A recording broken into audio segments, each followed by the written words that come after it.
Gedetailleerde afdelings in Revit bied diepgaande voorstellings van argitektoniese elemente.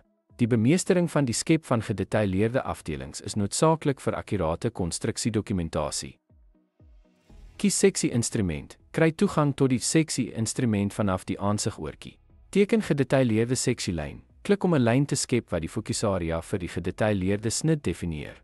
Spesifiseer detailvlak. Pas die detailvlak in die eienskappe aan om duidelikheid in voorstelling te verseker. Maak seksie aansig oop. Hersien die gedetailleerde snit aansig om komponente in diepte te analiseer. Annoteer en dimensieer. Voeg aantekeninge en afmetings by om spesifieke metings en besonderhede oor te dra.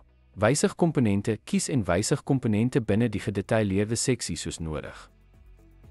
Byvoorbeeld, 'n ontwerper kan 'n gedetailleerde snit van 'n vensterinstallasie om die plasing van flikkering en seelaar te illustreer. Skep gedetailleerde snitte in Revit.